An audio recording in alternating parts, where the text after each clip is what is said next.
Half years since Marine A was convicted of murdering a wounded Afghan insurgent in Helmand province, conviction which was last month reduced to manslaughter. Just after midnight last night, Sergeant Alexander Blackman was released for time served. Let's speak to his defence barrister, Jonathan Goldberg, now, who joins us from our London studio. Very good morning to you. Thank you for your time this morning, Mr. Goldberg. Can you just tell us how Alexander Blackman is? Just update us on how he is at the moment. He's a very happy man. His wife is a very happy wife, and the two of them are just such salt of the earth people that I'm sure you'll join me in congratulating them on this wonderful day.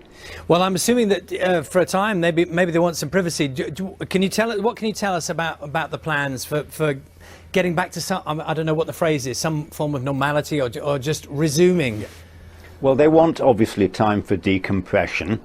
And they've gone to a country hideaway, and I'm not going to tell you where it is.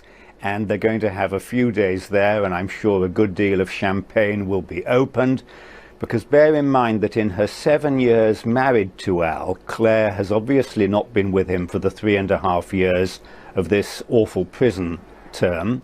And then he was about a year fighting overseas on many different battlefields, so she didn't see him then either. So it's been a marriage where they've been more apart than together, and therefore they want to have some downtime together, and then I've no doubt they'll meet the press perhaps the week after next. Mr. Goldberg, obviously over this period of time you've got to know Alexander Blackman well. Clearly huge celebrations for the family as this verdict came through and he was finally released.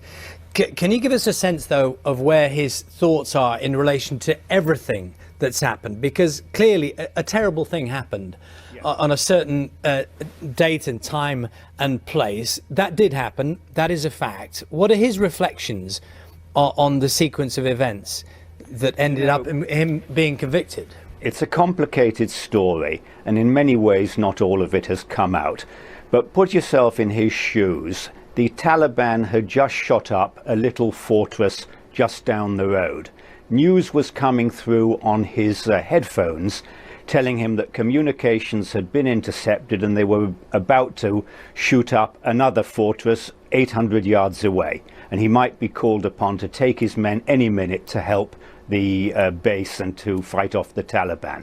And in those circumstances, he's got a mortally wounded prisoner who, according to the pathologist, I called on appeal, and there wasn't even one called at this lamentable court-martial.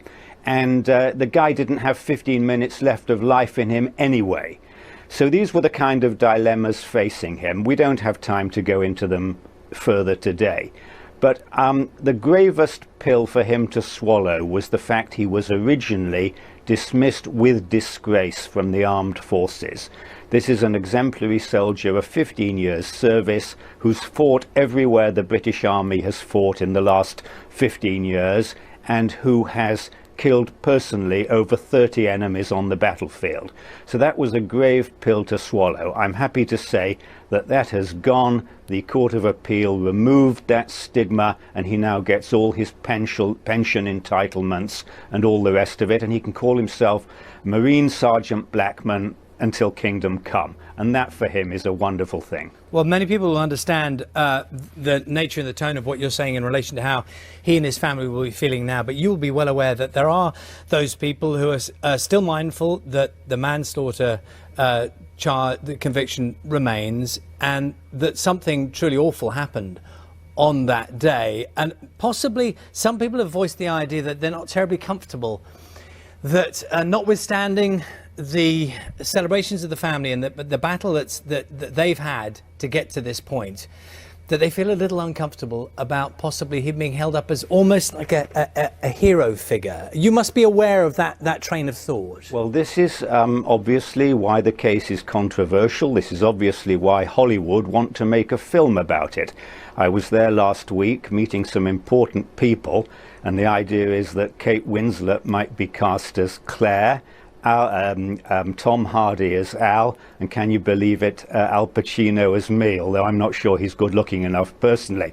But, you pays your money and you takes your choice. If you're a left-wing, bleeding heart kind of individual, the idea of killing a terrorist who would have slaughtered you without compunction is a terrible thing. But I think the majority of right-thinking British people would say, you know, he had very little alternative in the appalling circumstances that confronted him at the moment of that split-second Mr. decision. Goldberg, could I just ask you, given what you said about Alexander Blackman and how they want some time and they're trying to reconstruct their lives as a family, I mean, are they comfortable with the notion of this being turned into a movie and it's stepping into a whole different world? That feels in some senses the opposite of what you might imagine they would be wanting, or he might be wanting. Well, all this is for discussion once they've had their time off together and we are able to have a meeting. But I think if the public want to know more about this case, and if filmmakers want to make a film, of course there have already been many documentaries, and if books are going to be written, and they will be written, about this extraordinary case, then good luck to them. And again, you're paid to be controversial and to be, bleeding heart, but I'm sorry to say I think the majority of British people will take the view, darn good luck to them. Okay, I'm not sure I entirely agree with the notion that we're paid to be controversial, but we just ask questions. That's the idea, and I answer them. You're free to answer them. Jonathan Goldberg, QC, who's been acting on behalf of Alexander Blackman, speaking to us.